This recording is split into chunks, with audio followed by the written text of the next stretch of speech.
السلام عليكم ورحمة الله وبركاته حبايبي متابعيني في كل مكان، أتمنى دايما تكونوا بخير. مع بعض إن شاء الله النهاردة هنعمل وجبة غدا سريعة بسيطة بس طعمها يجنن. هنعمل مع بعض صينية الفراخ بالبطاطس وكمان هنعمل الرز المبهر. زي ما حضراتكم شايفين كده المنظر بيتكلم عن نفسه. بصوا الرز بالحباية طعمه يجنن، وكمان البطاطس تحفة جدا، والفراخ مستوية وطعمها تحفة تحفة. لما تجربيها هيعجبك بإذن الله. ويا ريت بقى لما تجربيه وتعجبك تدعيلي دعوة حلوة من قلبك. ولو أول مرة حضرتك تشوفيني يا ريت تشتركوا في القناة وتفعلي الجرس علشان يوصلك مني كل جديد. مع بعض نسمي الله كده. اول حاجه عملتها غسلت الرز بتاعي. الرز هنا انا استخدمت كوبايتين رز بسمتي، غسلتهم كويس جدا وحطيتهم في البوله وحطيت عليهم ميه انقعه لمده نص ساعه. بعد النص ساعه ما تعدي هصفي بقى الميه كويس جدا منه وهبدا ان انا على طول على الاستخدام. هجهز معاه بصله متوسطه مبشوره، مبشوره ناعم سواء بالمبشره العاديه او بالكبه. كمان هستخدم معاه ملح طبعا حسب الرغبة، قرفة حاجة بسيطة جدا، بهارات، كمان فلفل اسود، حبوب حبهان، وكمان ورق لورا. اخلي بالي من عدد حبوب الحبهان وورق اللورا علشان بعد السوا هشيلهم وهبقى عارفة عددهم. كمان ممكن اضيف في الوقت ده لومي، وكمان ممكن اضيف عيدان القرفة. هجيب هنا الحلة بتاعتي على النار، هضيف فيها 3 معالق من الزيت الكبار، وهضيف كمان هنزل عليهم البصل، وهبدأ كده ان انا اقلبه كويس جدا. بعد كده هنزل بورق اللورا وحبوب الحبهان والقرفة سواء بودر أو عيدان. هقلب بقى كل الكلام ده مع بعض كويس جدا بحيث ان الزيوت بتاعتهم تطلع الريحة.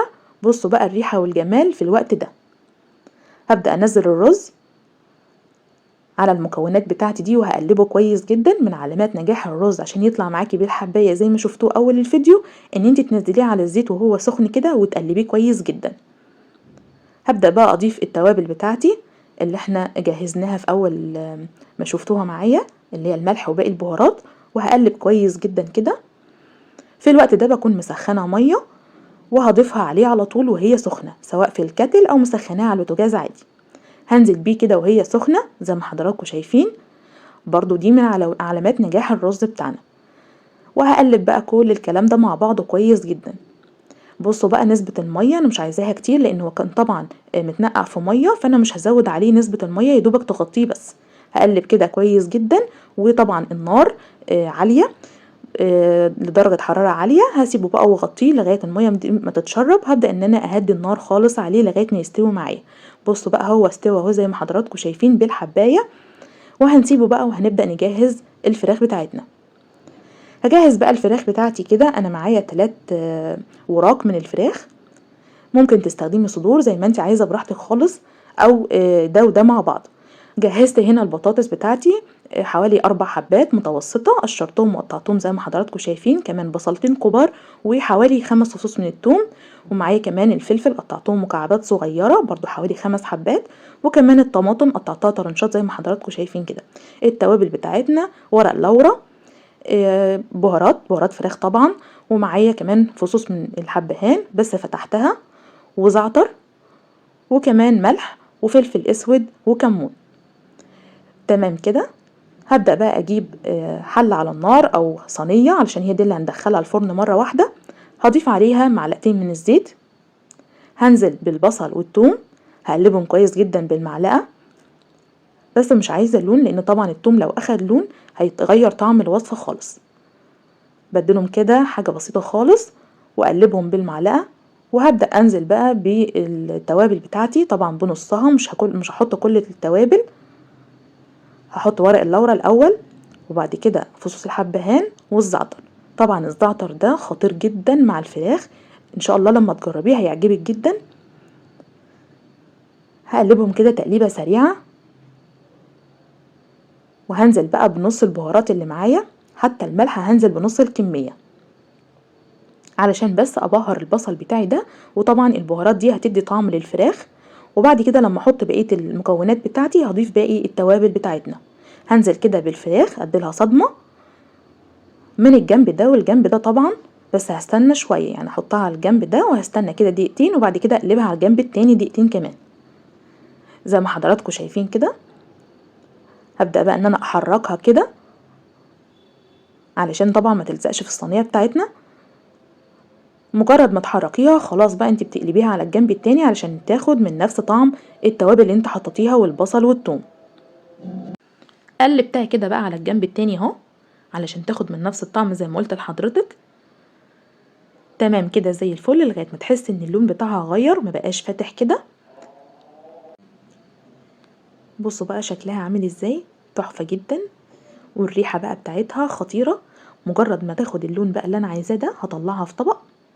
هي طبعا كده لسه ما استوتش معايا، بس انا هنزل بقيه المكونات وارجع احطها تاني تكمل سواها تاني. في نفس الصينيه هنزل بالفلفل الاول، وطبعا هقلبه تقليبه حلوه كده علشان ياخد من طعم التوابل بتاعتنا والبصل والثوم. كل اضافه انت بتضيفيها هتشم ريحه بصي تجنن، هتجوعك من قبل ما تخلصي. كمان هنزل بالبطاطس. اخلي بالي ان البطاطس لازم تكون التقطيعات بتاعتها قد بعضها علشان يكون السوا واحد. هقلب كده برضو تقليبه حلوه، وهنزل كمان بالطماطم. تمام كده برضو تقليبه حلوه. هنقلب بقى كل المكونات دي مع بعضها.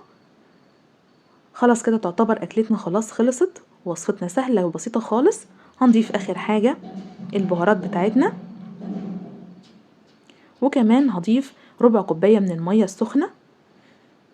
بصوا بقى الطعم مجنن، والشكل والريحه والالوان كمان تحفه جدا. تمام كده هبدأ بقى ان انا كمان انزل الفراخ على كل الكلام ده.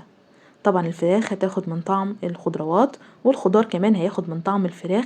هتدوقوا صينية فراخ بالبطاطس خطيرة وطعمها تحفة خالص. هنزل كمان بربع كوباية من المية، مش هضيف مية كتير، طبعا مية سخنة. وهسيب بقى الكلام ده على النار حوالي 10 دقايق بس، لغاية ما المكونات تاخد مع بعضها شوية. بصوا بقى ده بعد مرور 10 دقايق من الوقت، زي ما حضراتكم شايفين كده بتغلي وجميلة وريحتها تحفة. هبدأ بقى ان انا اغلفها علشان احطها في الفرن. في الوقت ده برضو بكون مسخنة الفرن بتاعي جاهز. هغطيها بس الاول بورقة من الزبدة قبل ورق الفويل، لان طبعا ورق الزبدة هو الصحي. فعلشان اكون عاملة عازل بين الاكل بتاعنا وورق الفويل هحط ورقة زبدة طبعا سخنة جدا. هقص بس ورقة الزبدة على قد الصينية بتاعتنا علشان ما يكونش فيها اي زيادات وتكون خطر، يعني تنزل في. طبعا انا هحط الصينية دي في الفرن ما تاخدش اثر من سخونية الفرن ولا كلام من ده، اكون عاملة احتياطاتي. فانا قطعتها على قد الصينية بالظبط، وهجهز ورقة فويل زي ما حضراتكم شايفين كده. هثبتها على الصينية برسمة الصينية بالظبط. تمام كده. اخلي بالي ما استخدمش ورق الفويل على طول على الاكل، لان طبعا ده غلط جدا. فعلشان اعمل عازل بين الورق الفويل والاكل بتاعنا حطيت ورقة الزبدة. ما عندكيش ورقة زبدة ما تستخدميش ورق الفويل على الاكل كده خالص. حطيت ورقة كمان، طبقة كمان يعني من ورقة الفويل، وبدأت ان انا اغلفها كويس جدا. طبعا كل ده هيساعد ان هي تاخد حرارة اكتر وتستوي بسرعة، مش هتاخد معاكي وقت بقى في الفرن خلاص. هعمل ايه بس كده، هعمل فتحات في ورق الفويل وورق الزبدة كمان علشان البخار يطلع منه ويساعد على السوى بطريقة اسرع. بالمقص بالسكينة بأي حاجة عندك تقدري ان انت تعملي بس كده حاجة ثقوب صغيرة علشان تسهل التسوية. زي ما قلت لحضراتكم في الوقت ده اكون مسخنة الفرن وادخلهم في قاع الفرن. بصوا بقى طلعتها حوالي قعدت معايا 3/4 ساعة. بصوا الجمال والحلاوة زي ما حضراتكم شايفين مستوية خالص، البطاطس مستوية وكمان الفراخ مستوية، والطعم والريحة تحفة جدا. زي ما حضراتكم شايفين كده المنظر بيتكلم عن نفسه. هنبدأ بقى ان احنا نجهزها مع بعض ان احنا نقدمها. بصوا بقى شكلها جميل جدا. هنقدم بقى الرز مع بعض كده، هنحطه في الاطباق بتاعتنا بأي شكل انت حباه. وكمان هنقدم مع بعض البطاطس والفراخ زي ما حضراتكم شايفين كده. بصوا بقى الجمال والحلاوة، الطعم فعلا يجنن والشكل تحفة. وجبتنا سهلة وسريعة وبسيطة، بس بجد حكاية وطعمها تحفة جدا. ان شاء الله لما تجربيها هتعجبك جدا. زي ما قلت لحضرتك لو أول مرة بقى تشوفيني ياريت تشتركوا في القناة وتفعلي الجرس علشان يوصلك مني الإشعار بتاعي. أشكركم حبايبي، دمتم في رعاية الله، والسلام عليكم ورحمة الله وبركاته.